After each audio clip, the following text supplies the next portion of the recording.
minutes. You are tuned into Living with Liberty, your source for common sense and truth.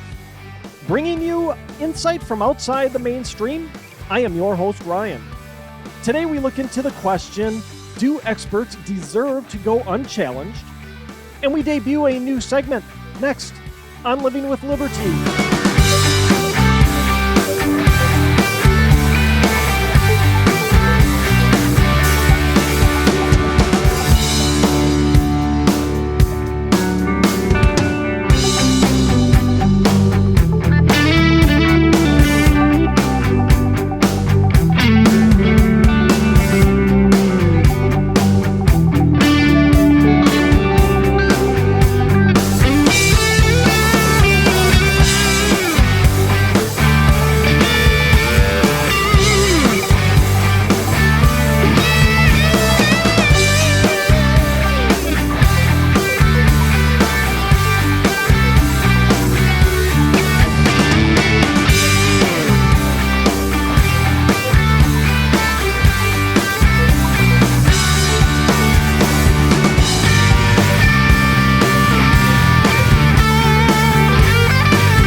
Experts go unquestioned? Have they built up enough credibility for us just to go along with what they say? Especially if they show us a little bit of data or no data, they're just trying to speak something into being. When they make that decree based on science, should we just blindly do what they say, especially indefinitely like they've wanted here with this whole COVID mess? Now, these experts certainly seem to think so, and so do what seems to be a majority of writers out there. I have an article here that we're going to cover today, and I want to give a shout out to Cece for bringing it to my attention. It's titled Education Frontlines, Why Are People Anti-Science by John Richard Schrock. First and foremost, before we get into that, isn't part of the scientific method of discovery to continually hypothesize and experiment to test that hypothesis? Isn't it part of the scientific method of discovery to continue to challenge findings to see if there's something better or do they hold up under different conditions? Isn't it part of the scientific method to analyze new data, even data that runs counter to the original hypothesis, maybe even runs counter to what was originally discovered, and certainly runs counter to what somebody's ideology is, and update the discovery based on that new data, no matter what it shows? Now, in a normal world, yes, it would be. We would be doing that as part of the scientific method and part of the scientific process of discovery. And we did that probably prior to 2016, let's call it. But we live in an alternate reality right now where all new data must be ignored and the people must bow down to their expert overlords. Shut up and follow the science, peon. That is the overtone of this article. Now, I looked up old John Richard Schrock, and let me say this, is there anything more elitist than going by all three names? I mean, that right there you read that the author is going by three names, and you know it's going to have elitist overtones and that they're going to tell you what to do. Well, anyway, I looked him up mainly because I had a suspicion about what his life experience would be, and I was right about that. He's your basic academic elitist who might be book smart. He probably is a smart guy, but he has no idea about how things actually work in the real world. He's a biology professor. His whole educational background is in science, which makes this article that he wrote even more surprising, but we'll get into that in a minute. And he's done absolutely nothing outside of academia. Now, being a sciencey kind of guy, I would have expected more out of this article by old JRS, but the points he made in it are surprisingly easy pickings for a lowly, publicly educated deplorable such as myself. So let's dive into it. First, Schrock references from a science journal for reasons people are anti-science. They're terming them more like for problems is how they frame it up. I'll link this article in a description box. Now, the first problem he notes, that Schrock notes, is this. Scientists are not perceived as experts or lack credibility and therefore are ignored.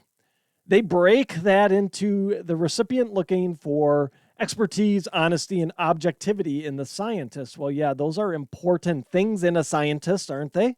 I mean, we've seen over the last 2+ years, scientists coming on TV telling us this and that, and they're obviously politicized. I mean, just look at the data coming out of the CDC, the FDA, Fauci's House of Horrors. We're looking for expertise and honesty and objectivity, and we've gotten none of that. So yes, if we're going to trust a scientist, they better have those things. Anyway, Schrock goes on here. Some might dismiss scientists for being elitist. Okay, yep. Others note that in the past, scientists have lied for the tobacco or auto industries, or insert other industry, right? Some see scientists as atheists, and medical scientists can be seen as dishonest agents for pharmaceutical companies. Well, okay, so he just made every point that we've been making for the last 2 years on why we're not trusting the scientists these days. It's because they become overtly and obviously politicized. There's an agenda. They're following the agenda. So yes, all of this is true. And if this is a problem, if the scientific community views this as a problem, isn't it incumbent upon that community to combat those narratives? Isn't it upon them to show us data, to show us how objective they are, to show us that they are accepting and verifying these alternative data points out there, i.e., the studies en masse that were just totally ignored about how harmful they are, and we're just now getting the trickle out about how bad they were for kids and their development. And there was a new study I just saw today about how much bacteria is growing on them things. Shouldn't it be incumbent upon the scientific community to say, okay, yes, this is our hypothesis. We tested it. Here's true. We're testing this other set of data from these other studies that maybe we agree with them, maybe we don't. But since we're scientists, our ideology has to be put aside so we can objectively look at these and come up to a reasonable conclusion so the public trusts us. It's incumbent upon them to do that. But we have been lied to repeatedly by the so-called scientific and medical experts over the course of time, yes, but particularly in these last 2 years. People now have more information at their fingertips than was ever available to them at their public library. We have more information at our fingertips than was available at any point in human history. We can check data and information against what we are being told to verify if it's true or not. It's a lot harder to propagandize these days. I'm not saying it still doesn't happen. It obviously does. Talk to a CNN viewer. But it's a lot harder if someone's taken 2 seconds to think and say, that doesn't sound right. I'm going to go and take a look for myself and see what's out there. We can form our own hypothesis and test that hypothesis against available data, against available studies that are out there. And that's what the elitist scientific community and the academics don't like, is that we have this power to do that. And it makes them look silly. It has become apparent that science is being shoehorned to fit the narrative of the day, to fit the approved narrative of whatever authoritarian measure the government wants to put in place. People are seeing right through that, and it should be no surprise that people are skeptical of scientists. Now, the second factor arises, Schrock goes on in his piece, when the listener is a member of a group that holds anti-science attitudes. This includes both political and religious groups. This polarization can result in immediate rejection of any message from the out group without any consideration of the content of the message itself. These groups are now much more easily held together with social media. Now, this is just straight up and a blatant attack on conservatives and those who hold religious beliefs. They're saying you are anti-science if you hold a particular political belief or a religious belief, especially if it runs counter to what these expert scientific overlords are demanding. We all know that it's not being hidden here. We all know what political group is being referenced here. We all know It's not just Christianity. There's many religions that hold different viewpoints about scientific discovery and what you should put into your body and what you shouldn't, etc. It's not just Christianity. There's a lot of religious groups out there that have those views. Now, the other thing here, and this just proves the point. So old JRS, he's a science guy. And in point 1, they said part of the problem is scientists are viewed as elitists. So this statement here just goes back and it proves that point. This statement goes back to point 1 where it's noted some dismiss scientists as elitists. When you make statements like this, it shows you are an elitist. The statement does not prove your case otherwise that scientists aren't elitists. Now, I'm talking probably more of your academia type scientists, the ones that haven't actually done anything in life but hung out in academia and research stuff. Not saying it's not invaluable, but there's a point of reference and a point of view those people have that most your average American doesn't, because they live in the real world. I mean, many scientists are very nice. I've known several throughout the course of my career. I've been friends with scientists. They're very nice people. But the difference is those scientists I've been friends with have been people that have been in industry. They've made careers out of it. They have a science degree, but they've done other things within that with that science degree that's helped advance cures for diseases and just different products that we use every day. So I'm not saying this is all scientists. A lot of the scientists I've dealt with are not elitists. They're you and I everyday kind of people.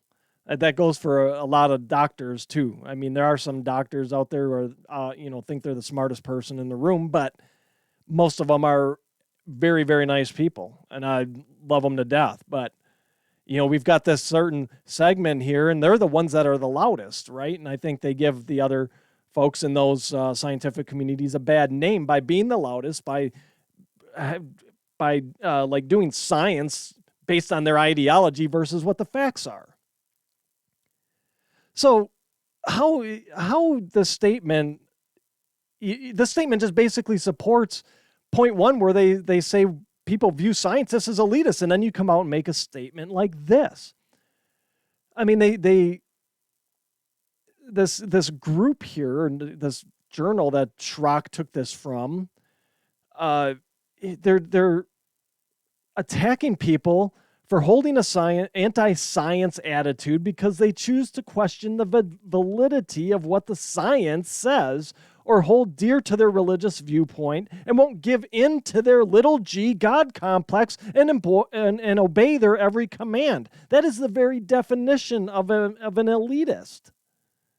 Now, the third problem noted by Schrock is when the scientific message itself is rejected based on what people already believe is true. The authors describe cognitive dissonance, which arises when a person is exposed to information that conflicts with their existing beliefs, attitudes, or behaviors. This leads to rejecting the science or making it trivial, etc. In addition, corrections provided by media often reinforce their disbelief. This whole article is an exercise in cognitive dissonance. I'll show you this in a minute. I mean, you probably already see it, but we'll see this more in a minute when we get to Schrock's view on COVID. Now, we've had 2+ years of data on COVID, on what works and what doesn't work, and John Richard Schrock, scientist extraordinaire, just wants to ignore it because it conflicts with the current chip he currently has inserted. Yet another case in point why we should continue to question the so-called experts. They are just as bad, if not worse, at taking in new information and seeing if it holds true or not, and then changing their position or their belief based on that new information. See, they're accusing us of doing that which they are guilty of. So yes, we should continue to question what these experts say. We should continue to verify they've proven themselves to be not credible. And the mainstream ones in particular are not even acknowledging the data that counters their personal viewpoints or hypotheses. It just becomes an exercise of, I'm right, I was right the first time, don't question me, put your damn mask on. Now, Schrock writes, and this is the final problem, he writes this, the final problem they describe is the message is not matching how the recipient sees the world. This would include a broader view of common sense being more valuable than intellectual book learning. They note viewers of CNN or Fox News will automatically trust their source and disparage the opposition without thinking the issue through. Now, we are fair here. There is actually a modicum of truth to this. People do put too much truth into their preferred yelling head, less and less these days. I saw a poll the other day where media trust is down to about 11%. So it's less and less every day. But we still have those out there that whatever's broadcast on CNN or Fox News, that's the truth. And anything counter to that, even if it's a scientific study, I'm not even going to consider it. So we do see that. That's a fair point. Now, here's the other thing about this, though. Studies do show that conservatives are much more likely to check in on liberal media sources so they can get that alternative point of view than liberals are to check in on conservative sources. So the blindly following the media mockingbirds without verification does seem to skew to one side of the scale here, as I said, given that fact that we know that conservatives are more likely to go check alternative sources than the liberals. It still can be said all sides are indeed guilty of trusting but not verifying information from a yelling head that doesn't pass the common sense test. The blind trust does not lend itself to not seeking out alternative theories or information sources to verify this blind trust people have in these media sources. And honestly, it leads to intellectual laziness. Like I said, we've got more information than ever before at our fingertips. It takes 2 seconds to do a search. DuckDuckGo, we don't use Google, DuckDuckGo, to take a look and see if what we're being told is correct or not. All right, so before we get on to Johnny's cognitive dissonance problem here, even more so than we've already seen, there is one other point I agree with him on. Though I would bet if he and I were in a room debating it, his take would be very different than mine.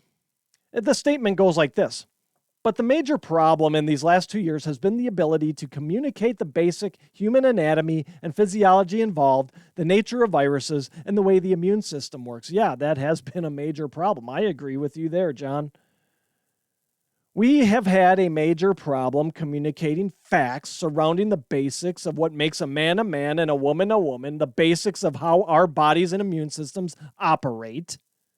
Nobody wants to touch the fact that the transgender movement by its very nature is anti-science, like the real kind of anti-science. Like I'm denying that my biology is a man. I'm going to pretend to be a woman. I'm not, you do you, I don't care, but let's not try and say that that's scientific here.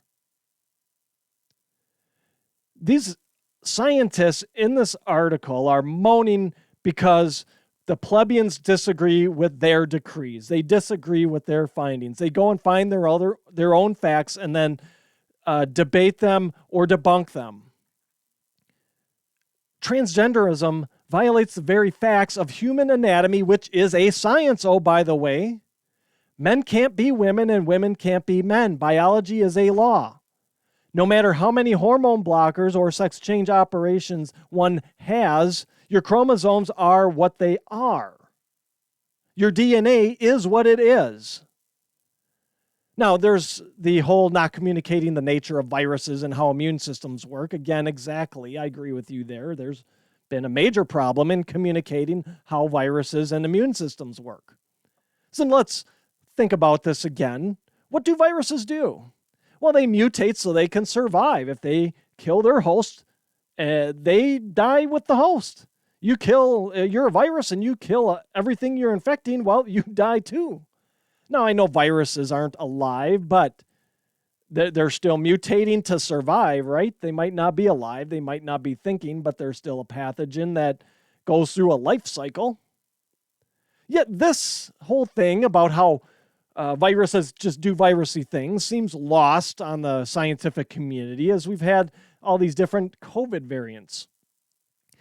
Now, that could very well have been an act being put on, especially given that the public health officials haven't ever been granted so much power and time in the spotlight in their careers and lifetimes, and they wanted to keep those good things going, so they just ignored the actual science of what a virus does.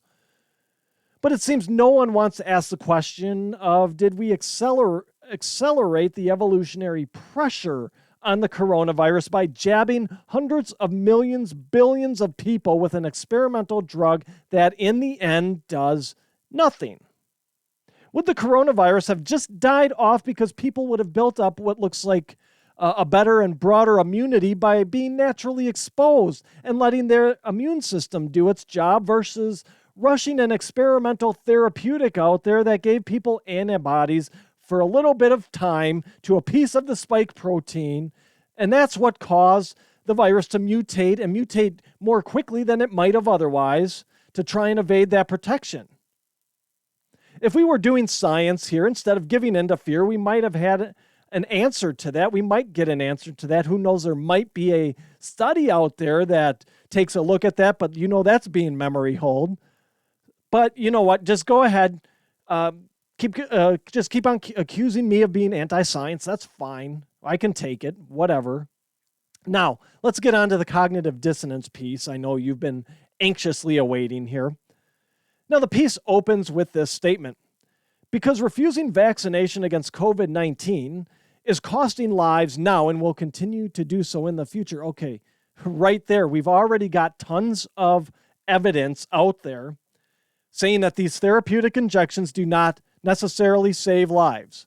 Yet you're going to open a piece like that with a statement that makes it seem like getting vaccinated against COVID-19 is costing all these lives because that vaccination is going to save your life in the future here. So right there, right off the bat, not considering the alternative data that's out there and the proven data that it doesn't matter if you've been jabbed or not, it's a potentially you may die based on other risk factors that have nothing to do even with the virus itself. Data shows that, and in an unacceptable amount of cases, the jabs have led to a host of other health issues, including death. People died from it. So this is just ridiculous for him to open this piece with such a statement saying that the COVID therapeutic jab saves lives. Maybe it does, and certainly we know it doesn't. Now, the other piece here is around masks that John seems to have a little cognitive dissonance about. Yeah, so Johnny Boy seems to love his masks, even though there's plenty of science out there saying they don't work. Even though the Lord of COVID, Lord Fauci, the first thing he said was they're not going to do anything. But yet, here we go. We've got Schrock, who's in love with his mask. So here's what Schrock wrote, and I will be promptly shredding this little bit of information here. He says this: while our COVID death rate is 3,171 per million, Germany's is only 1,682. And death rates are far lower in South Korea, Japan, China, Singapore, etc., due to a different culture where citizens take far more responsibility for protecting the health of everyone around them, and they have worn face masks for decades. And those people in Asia have still gotten sick for decades, John. Also, what do we know about the people who are most at risk for COVID death? They're old, sick, and obese. And the old part, I will argue, is not necessarily a huge factor in a minute. So let's figure out why death rates are lower in the 5 countries being compared to the U.S. Now take a look at this chart ranking the countries in terms of the amount of population who is obese. You'll see the United States is in there at 12th in the world. We are the 12th most obese country in the world. And then we go 65 slots and we get to Germany, 65 slots down the rankings. And it's another 156 slots until we encounter the first Asian country that Schrock noted. So knowing what we know about who is affected most by COVID, Is it really the masks preventing death? Is it really the masks preventing illness? Or is it the fact that every nation listed here seems to take their personal health more seriously than the U.S.? It has nothing to do about the health of those around them. It has everything to do with they take their personal well-being, their personal health more seriously than the U.S. Now, that might be a hypothesis worth testing, right? That's we can scientifically look at that, right? It seems like we might be doing some science here. But there's no way to drive fear into a population by telling them to live a healthier lifestyle or you'll die. So even if someone's exploring this possibility, again, there could be studies out there going on, it's likely the findings get memory hold. Now, back to the age thing. Age also doesn't seem to be a large factor in these countries, as evidenced by this chart. Now, according to this data, Japan has been among the lowest death rates with COVID. That was noted by old JRS here. Yet their population has the highest average age on the planet, coming in at 48.6 years of age. So, Japan, one of the lowest death rates. Japan, the oldest country in the world. But they had a low death rate. Could it be that's not necessarily even the age of the person? Well, we can't just go by one data point, so let's look at some more here. Germany, whose death rate is roughly half that of the United States, has the second oldest population on the planet at 47.8 years of age. Now, given that 3 countries where the average age of the population exceeds that of the U.S., as South Korea comes in at number 20 in the world as the 20th oldest country at 43.2 years of age, it seems that age has less to do with the risk of death overall. So age isn't as big of a factor given this data as one might think. So it's not the age, but the overall health might be the biggest contributing factor to survival from a COVID infection. But you know what? You and I are the ones with cognitive dissonance problems. So quit looking at that data and quit questioning our expert overlords with your anti-science rhetoric. If you are listening to the audio-only show and your platform allows for reviews, please give us a 5-star review. It helps others find the show. Whether you are listening to the audio version or are viewing on Rumble or YouTube, hit that subscribe button. The more subscriptions we have, the more the show gets out into the recommendations made by the algorithms, and the more we are able to spread the truth. All right, I went way longer than I thought I would on that Schrock piece, but I think it's important to know exactly what the so-called experts think of everyday Americans who think for themselves. Experts need to be questioned, and we shouldn't back down just because they are so-called experts. This Schrock piece is exactly why, since we just debunked every argument he made with readily available data, with data that's at our fingertips. Experts need to be questioned. That's how we continue to prove our scientific theories. It's how we continue to progress on as a society. If we didn't have that, we wouldn't make half the discoveries that we make. Just if someone accepted that, the square wheel was the best and didn't test out a round one, we'd still be on square wheels, right? I mean, so it's this continual testing and digging and proving or disproving hypothesis that move us forward.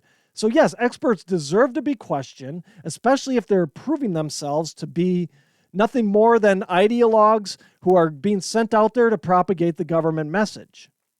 Okay, so finishing up today, I want to finish up with a new segment I'm calling Constitutional Conversations.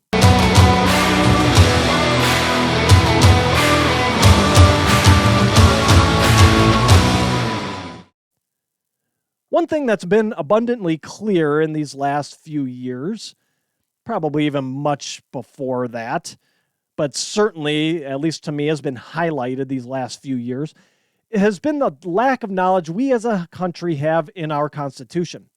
There are 6 things we need to do when it comes to the Constitution, and we must do them regularly because if you don't use it, you lose it. We must read, study, teach, know, assert, and defend the Constitution. Because that's what defends our rights. That's what we can do to uphold our rights and make sure that the government doesn't encroach upon our rights. Now, I'd like to take credit for coming up with that, but I can't. It comes from a John Jay quote, and that quote goes like this: "Every member of the state ought diligently to read and to study the Constitution of his country and teach the rising generation to be free. By knowing their rights, they will sooner perceive when they are violated and be the better prepared to defend and assert them."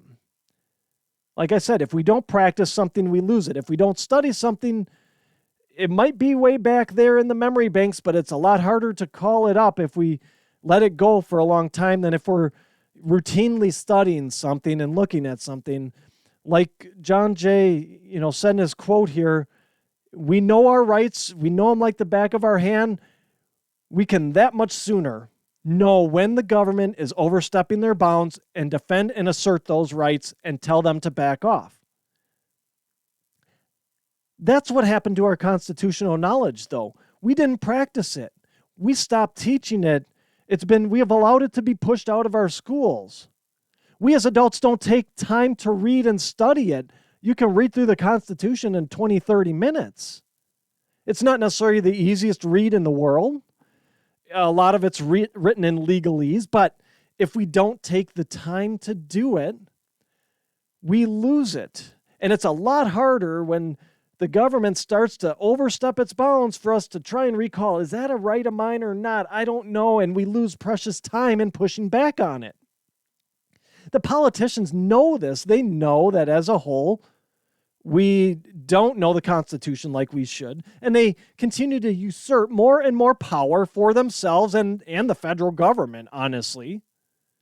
So with that in mind, I wanted to have a segment on this show where we cover the Constitution from time to time and give you the knowledge of what it says so you can see immediately when politicians are overstepping their authority and call them out immediately on it. Now, today we are going to start with the 17th Amendment, mainly because I know we're not starting at the beginning, but this is mainly because in a chat group a couple weeks ago, we were discussing the 17th Amendment. There's a number of us that believe it should be repealed. And in that chat group, I said that's where I would start here with this segment. So the 17th Amendment gave the voters, the power to directly elect their senators. Prior to passage of the 17th Amendment, state legislatures selected the senators. This original intent of the founders in constructing the government this way was so that there's balance to our government. So there was balance between the people and the states. The original intent of the founders was that the House of Representatives is the people's voice, and the Senate is the state's voice. The state as a whole, high-level state, not you or I who's living in a state collectively, but what does the state need from the federal government, or why is the federal government encroaching upon the state? The senators were there to push back on those sorts of things when they were beholden to the state. So the people's house, the House of Representatives, and the Senate was to be the state's house, if you will. And so it was ensuring then, we could ensure that issues important to the people were in balance with what the issues of the states were, the important issues to the states. The two groups of representatives had separate bosses, so they answered to separate people, so the viewpoints were a little bit different. Now, what the 17th Amendment has done is it has, in essence, left us with two houses of representatives. Senators are now beholden to voters and their interests and special interest groups, and they're not as beholden to state interests, eliminating the balance that our government was intended to have. States now have no seat, very little. I don't want to say no, but they have very little left of their seat at the federal table. They are basically, at this point, administrators of federal programs. Now, how did we get from the founders' intent of having representation in the federal government, balance between the states and the people, to one that has seen the federal government usurped state powers and basically, like I said, reduced them to little more than administrators of the federal programs that the House and the Senate come up with. If I told you propaganda, would you be surprised? Of course not. Propaganda and fake news, coupled with a declining understanding of originalist intent, is how we got the 17th Amendment. The framers of the Constitution easily could have made provision for the direct election of senators when the Constitution was originally written, but they didn't. There's a reason they didn't. They even took a vote up on this. They did, in fact, vote on the issue of popularly electing senators at the Constitutional Convention, and that measure was defeated 10-1. That is a landslide. And that is how strongly the founders felt about the Senate being selected by state legislatures, so states had their voices heard at the federal level. So states had a seat at the table in Washington to make sure their rights as a state weren't being trampled. Now, it took less than 50 years after ratification of the Constitution before the proposal of amendments to directly elect senators started. The first one was presented in 1826, and other variations of it were presented in 1829, 1857, and 1868, all of which obviously were defeated. The 17th Amendment was ratified in 1913, which, if you know your constitutional history, was a really bad year for the Constitution, because the 16th Amendment ratifying the federal income tax was also enacted that year. So 1913, this whole progressive era at the turn of the 20th century was just a disaster for our Constitution. So anyway, up until 1868, all those measures were defeated. It wasn't until the 1890s that opinion really started to shift. And like we see today, that opinion was shifted via misinformation and half-truths and disinformation and propaganda.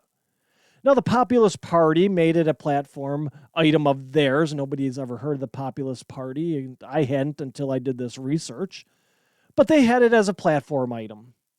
You had a couple states at that time that were already doing direct election of their senators. You had a number of other states that were allowing people, the voters, to have basically a referendum. It was a non-binding referendum on who their senators should be. The legislatures generally took those recommendations, let's call them, from the people, because state legislators want their jobs, right? So they're going to do what the people want. But it still was not official. It was a state legislator still putting their stamp on it. So we had, at the 1890s, we had this shift of opinion based on misinformation and half-truths. As we entered the 1900s, William Randolph Hearst started using the power of his platform to smear the Senate, printing a series of articles in his Cosmopolitan magazine titled The Treason of the Senate. The Cosmopolitan was a lot different in those days, I guess. And he also had muckrakers in Rhode Island that attacked Senator Nelson Aldrich, calling him the lead traitor in the whole lot of scurvy senators who controlled the Senate through theft and bribes that corrupted the state legislature. And that's why they got put in the Senate. Now, some of the other so-called reasons for moving to a Senate elected by popular vote was to reduce corruption of senators who were supposedly buying their seats from the state legislatures. The Senate seats were not being filled fast enough because state legislatures would deadlock on the candidates, and that the Senate was the millionaires' club. Now, all these things are half-truths at best. Let's start with the millionaires' club. We could say that about today's Senate. We could say that about today's House of Representatives.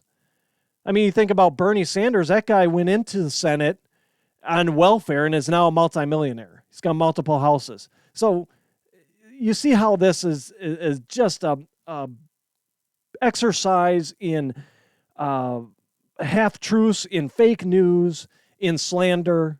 All of these things, all these reasons are half-truths at best. None of these were actually widespread issues.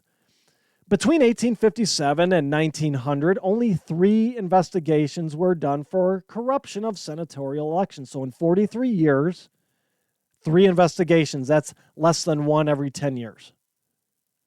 And in the entirety of state legislatures selecting senators, there were only 10 senatorial elections that were investigated for any sort of malfeasance. So in 100+ years of from the Constitution's ratification, with senators being selected by state legislators, to 1913, over 100 years, we have 10 of those senatorial elections that were investigated. That is 1 every 10, 11 years.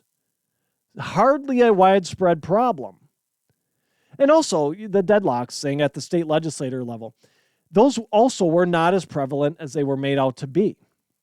But using the rule of propagandizing, tell a lie, tell it often, and tell it confidently, and also with the media taking up its typical position of destroying the Constitution, some things never change, eventually the movement became large enough, and the 17th Amendment was born and ratified. The Senate gave in and got the 17th Amendment passed and out to the states for ratification. Obviously, it was ratified. So, with that, what have we lost with the 17th Amendment? Well, for starters, the states now have very little to no voice at the federal table. As I mentioned before, they are little more at this point than administrators of federal grant programs. And with that, become beholden to the federal rules of those grant programs. Here's some money, state. Do you want it? But you have to use it for this. And oh, here's the other 15 strings that comes with. Do you still want it? And states take it because it plugs a hole in their budget. And they can say, oh, look, we're offering this to the people, even though these programs actually do nothing. We've seen the federal government continue to grow in size, duplicating many of the agencies already operating at the state level. Now, would this have happened had states been at the table when they were created? Would this have happened? All this explosive growth in the federal government, you can go back and look at it, has happened after the 17th Amendment was ratified. Now, if senators were still selected by state legislatures and were instructed to defend the state's rights to these things, would we have this duplication of agencies? Would we have an EPA? Would we have a Department of Education? I think not. We may have had some of these agencies created, but I think many more would not have been created because they ultimately infringe upon the state's rights to do what they want to do as a state. We've also lost cohesion in the Senate, along with states not really having their interests represented at the table because Senate candidates now have to pander to the voters instead of being securely selected by a state legislature. We've got a number of states now that have a senator from each party. So in essence, they cancel each other's vote out more often than not, especially in today's hyper-partisan environment. Whereas when you had the state legislatures selecting senators, they were almost always from the same party. So you had that cohesion. You had a definite direction the country was going. And they, because of that, they generally had the same philosophy and voted in the same way, ensuring that states' interests were voiced. The 17th Amendment has destroyed the check and balance mechanism of the legislative branch.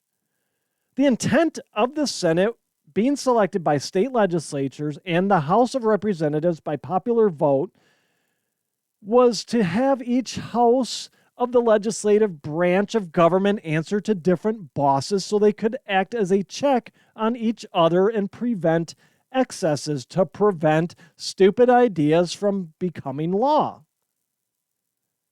If we had that today, would we be in as big of a debt hole as a country? If we had these sorts of check and balances? Maybe, maybe not. I would probably trend towards maybe not, because the Senate would have then put the brakes on the debt and said, whoa, hold on, you're usurping state powers here with these programs and everything else and taking out all this debt. We're not going to allow that. But we have the bodies of our legislature, both bodies answering to the same boss. So all of that check and balance within the legislature, pretty much dead except for the legislative filibuster. And even that is, you listen to the Democrats, that even might be pretty tenuous. Joe Manchin and Kristen Sinema have held firm thus far. Hopefully they do. But that's all we have left that's all we have left as far as a check and balance of the legislative branch is of Senate filibuster on legislation. So we have that. We have really both bodies of the legislature answering to the same boss, the voter. We have no representation of state interests in Washington at all. I'll take that back. That's an absolute. Very little state interests are represented these days in Washington. It's all about the people. It's this push towards democracy. You want to know why they always use the term democracy? This is why. They're trying to make it a democracy. We're pushed towards kind of call it representative mob rule at this point. Now, the framers had it right. Both the people and the states need a seat at the federal table in order to have a balanced government. Now, I'm not going to make it. I've said it before on the show. I'm going to say it here, and I'll probably say it again. Repealing the 17th Amendment is something we need to do to restore the balance within the legislative branch of our government, of our federal government. I believe this would be a necessary step in paring back the size and scope and creep on states' rights that the federal government has endured here, or has put on the states and put on us as people. The states would once again have that seat then at the table, at the federal table, with the Senate being selected by state legislatures, answering to someone other than voters, answering to legislators of whatever state they came from. And they'd be focused more on state issues and maintaining the state's rights in our republic, since they would answer to that state legislature and not the voter and not the special interest group. On the priority of list of things that we need to fight for and fight against, honestly, repealing the 17th Amendment's pretty low right now. We have bigger fish to fry at this moment. But it should be something we keep in the back of our mind as we work to return our country to just operating under this originalist intent of our Constitution. Friends, that's my show for today. Thank you for listening. Please check out my website, livingwithlibertypodcast.com. There you'll find links to my past shows, my original articles, as well as other resources to help arm you with knowledge in fighting off the prevailing narratives of the day. While on my website, shop my store, Living with Liberty Outfitters. Lastly, I'd be so grateful if you shared, subscribed, and left a positive review of the show should your listening platform allow. Subscribing helps us move up the charts and helps more people find the truth.